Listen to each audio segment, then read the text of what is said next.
Berjumpa lagi dalam permenungan kita, edisi Kamis 19 Mei 2022, pekan kelima Paskah. Bacaan-bacaan liturgi hari ini, bacaan yang pertama dari Kisah Para Rasul bab 15 ayat 7 sampai 21 dan bacaan Injil dari Injil Yohanes bab 15 ayat 9 sampai 11. Mengasihi Allah dan sesama. Perintah yang sangat familiar untuk kita sebagai orang-orang yang percaya kepada Kristus. Namun terkadang yang familiar, yang sudah biasa itu belum tentu bisa kita lakukan dengan benar. Hal ini harus kita akui. Yesus dalam bacaan Injil hari ini berkata kepada para muridnya pada malam perjamuan terakhir, dan juga saat ini dialamatkan kepada kita sekalian yang merenungkan bacaan Injil hari ini. Yesus mengajak kita untuk tinggal dalam kasih-Nya, sama seperti Dia sendiri tinggal dalam kasih Bapa. Apa tujuan Yesus mengajak kita atau mengajak para muridnya pada masa itu dan kita sekarang ini untuk tinggal dalam kasih-Nya? Maksudnya supaya ketika kita tinggal di dalam kasih Yesus, kita mau belajar dari Yesus banyak hal, terutama tentang kasih. Bagaimana harus kita mengasihi Allah dan bagaimana kita harus mengasihi sesama. Sehingga kasih yang kita hayati kepada sesama itu tidak seenaknya menurut maunya kita. Kasih yang kita hayati itu. Tetapi kasih yang kita hayati, baik kasih kepada Allah dan kepada sesama, itu seturut teladan yang diberikan oleh Yesus Kristus sendiri.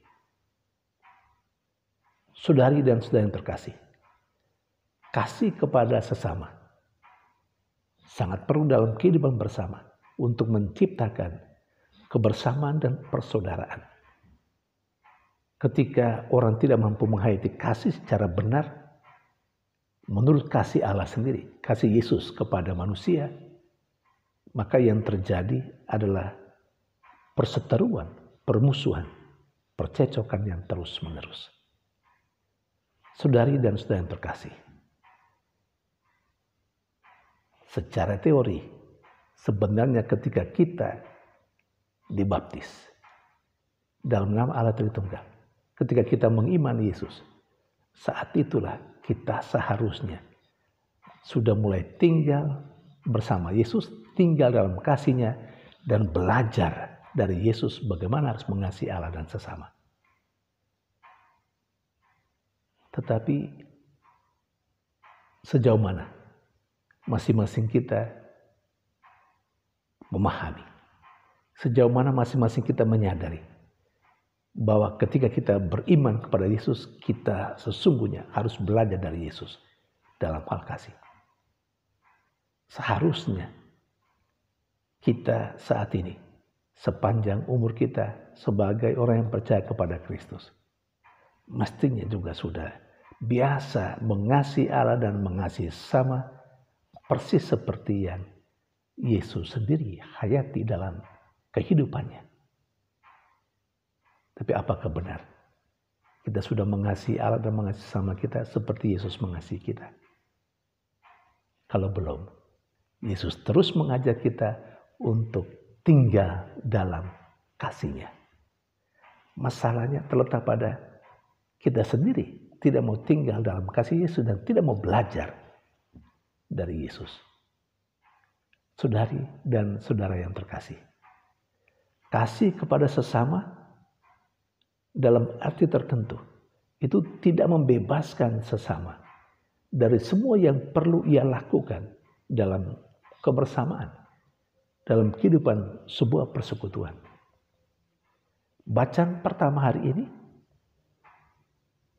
melalui sebuah kesepakatan dan keputusan dalam rapat sidang bersama dengan para rasul. Ketika Paulus dan Barnabas membawa persoalan yang mereka hadapi, terutama menyangkut sunat. Hasil sidang disampaikan oleh Petrus, juga oleh Yakobus,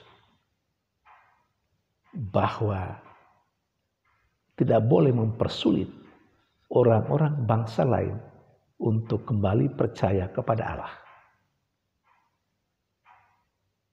Tetapi pada sisi lain, bagian terakhir dari bacaan yang pertama juga ditegaskan oleh Yakobus, supaya orang-orang yang mulai percaya kepada Allah juga harus mengikuti tata aturan. Artinya apa? Kita diajak untuk jangan mempersulit orang untuk mulai percaya kepada Allah. Tetapi itu juga tidak berarti bahwa orang yang mau percaya kepada Allah dibebaskan dari semua aturan dan tata laksana yang harusnya diikuti. Boleh kita katakan, hal-hal prinsip perlu diikuti. Tetapi hal-hal yang sekunder, hal-hal yang tidak prinsip, tidak mesti diterapkan untuk orang-orang yang mulai percaya kepada Kristus, kepada Allah. Saudari dan saudara yang terkasih, semoga kita sebagai orang yang percaya kepada Kristus mau terus belajar dari Kristus supaya kita menjadi seperti Kristus sendiri. Karena itu memang tuntutan Kristus dari kita. Ketika Kristus atau Yesus mengajak para muridnya dan kita sekalian untuk menjadi sempurna seperti Bapa, demikian kita harus menjadi seperti Bapa. Nah, sempurna seperti Bapa itu telah ditunjukkan oleh Yesus sendiri. Maka dengan kata lain, kita harus mencontoh hidup Yesus supaya kita menjadi sempurna seperti Bapa. Sejauh mana kita mencapai itu bukan urusan kita. Yang penting kita mau menjadi seperti Allah, seperti Kristus, dan mau mengasihi sesama kita seperti Yesus telah lakukan. Saudari dan saudara terkasih, semoga kedua bacaan liturgi hari ini memberikan kepada kita inspirasi dan sekaligus kekuatan bagi kita untuk terus berjuang makin hari makin baik, makin menyerupai Yesus sendiri. Tuhan memberkati.